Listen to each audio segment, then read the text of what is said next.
In section 3, we're going to look at special right triangles. There's two special right triangles. We're going to have a 45, 45, and 90 degree triangle, along with a 30, 60, 90 degree triangle. We're first going to start with the 45, 45, 90 and show you where it kind of comes from. So if I'm dealing with a 45, 45, 90 triangle, that means I have a right triangle where two angles are 45 degrees and one angle is 90 degrees. I'm just going to say, let's make one of these side lengths, let's go with 3. All right, well, if I know that one of these legs here is 3, that means the other leg also has to be 3 because they're across from the same angle measure. And then to solve for this other side length, we'll call it C, we could use the Pythagorean theorem. So if we use the Pythagorean theorem, we're going to have 3 squared plus 3 squared, those are our legs, equal to C squared. 3 squared plus 3 squared gives us 9 plus 9, which is 18, equal to C squared. Now I don't want to just take a square root here. I want to actually show you the simplified radical version of this. So I'm going to say, yes, let's take a square root, but leave it as the square root of 18. And now I want to put this in simplified radical terms. So I'm going to take the square root of 18, and we're going to write this just a little bit differently. So if I look at the square root of 18, I want to take out a perfect square number, which in this case we know is 9.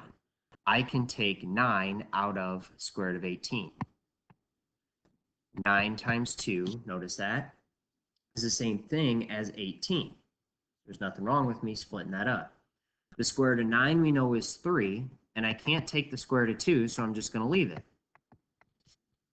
So we would say then the hypotenuse is 3 square root of 2. You could do the same thing with other numbers in here. So, for example, if I called this side length 5, this one would be 5, and I guarantee if you would solve for the hypotenuse, you would get 5 square root of 2. You could do 6. If I use 6, both legs would be 6, and the hypotenuse would be 6 square root of 2. The same relationship is always going to happen in here.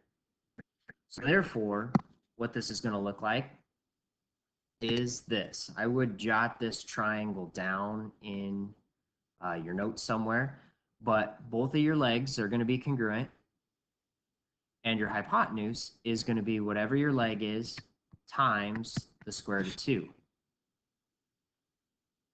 Okay? We're going to do a few examples that go off of this. Okay, so I'm going to redraw our triangle in here. I'll do it right up here at the top so we can see this. Remember, both angles are 45. I'm going to have both my legs being congruent at x, and the hypotenuse is x squared of 2. In each one of these examples, I'm going to give you a leg. So I'm going to give you x, and I'm going to ask you to go to x squared of 2. So that means each time we're going to be taking our leg and multiplying it by the square root of 2.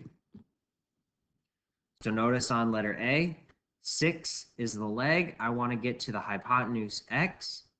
So to get there, we're going to take 6 times the square root of 2. Therefore, x equals 6 square root of 2, which is your answer.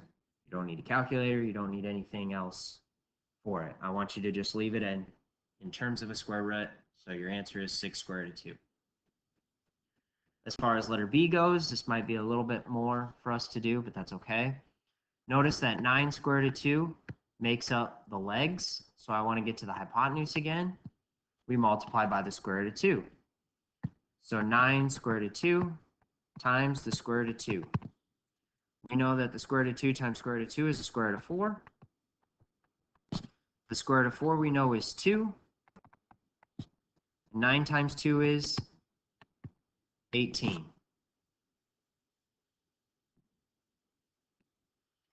We'll go off, we'll do a few more. We'll do 1A next. Notice that 4 is the leg. I want to get to the hypotenuse. To get to the hypotenuse, we multiply by the square root of 2. 4 square root of 2 is the answer. On 1B, 5 is the leg. I want to get to the hypotenuse.